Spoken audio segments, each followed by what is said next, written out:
So how do we bring all this together into one herbal fix for Leeds, or indeed any city? Well, we know for a start that anything and everything we do must help deliver a low-growth, low-impact economy as close to a steady state as possible and based on cooperative principles. But that's going to take some time, and we can't afford to hang around. So what can we be doing in the meantime? Well, we can start with the easy part, the ground plan of the ecosystem we call Leeds. First, we need to identify the existing and potential green corridors, link them up where they don't join, and then maximise productivity within them. That's food, biodiversity, carbon capture, water retention, amenity value, and benign transport links. It's going to mean protecting the green we have now, perhaps with something like TPOs on all vegetation, with exceptions for things that will increase production, of course, while maximising growth. So much less mowing and clipping, and keeping what we cut on site to go back into the soil. And much more planting. Okay, and litter picking.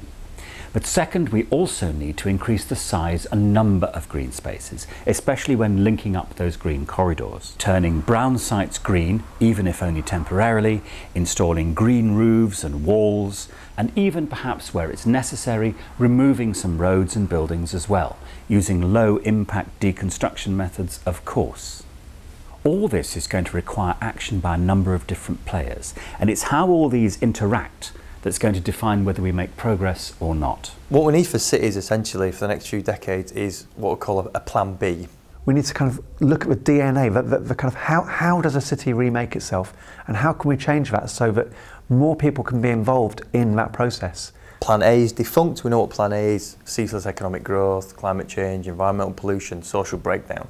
Now the Plan B is a very different proposition. How we participate in decision making, whether it's participatory budgets or whether it's participatory design, I think it is a really critical issue. You need a much more, well, I suppose a community-based, you might almost say communist type of regime in order to make the bottom-upwards process function. We've got to a stage where it's no longer enough for a small number of people in a small room somewhere where nobody really knows to be making decisions that affect the whole city. So it's not just a matter of this is up to the politicians or this is up to the business community. This is all hands on deck. Well, engagement is about, first of all, identifying who it is you're going to talk to and why. There is the public, obviously. Non-governmental organisations. The council. Charities. Natural England. Business community. The landowners. Church leaders. Tenants. Active groups, politicians, you name it. It's everyone who lives, works and plays or has an interest in the particular area you're dealing with. If we have the right information, easily accessible, and a space where people can come together, then we will start to generate the sorts of projects that we need. The decision makers often feel that it's an impossibility to upskill others who haven't got their background. I think that's a very lazy approach. I think it's entirely possible. We need reskilling. I do think we have got to skill the citizenry. It is not happening, and we need to have integrated skilling. If we have resilience, we've got to have skilling. It's not that difficult if you have the will, and it's not even that costly if you have the will. It is merely committing yourself to the idea that you, whoever you are, the policy maker, the politician, the opinion maker, don't have all the answers, and that actually it is worth listening to the voices of others. I see a new role for colleges of further education. I see a new role for secondary schools. I see a new role for community organising and adult education. I don't see that vision yet, but I think it is possible. Put it this way, if there was a war, it would happen tomorrow. Well, there's two things we can do, if not tomorrow, then very soon. We heard earlier about the importance of street champions in urban gardening, and we're certainly going to need an army of them. But I think we need some city champions too, a team of motivated enablers and mentors recruited from every facet of city life, working together in an integrated effort to move us from business as usual towards genuine sustainability. They'll need some training, of course, but that'll be relatively easy to arrange, not least through existing organisations like Groundwork and some of the other courses available in the city. So, street champions and city champions, plus some people with the necessary skills to pull it all together, to master plan. Ebenezer Howard wasn't a town planner. The profession didn't exist till he created it, and even then he went on working as a court stenographer. When he invented the social city, he was no more than a concerned citizen. So he relied on two architects, Raymond Unwin and Barry Parker, to get Letchworth off the ground. Can we rely on architects, town planners and urban designers to coordinate the Herbal Fix today?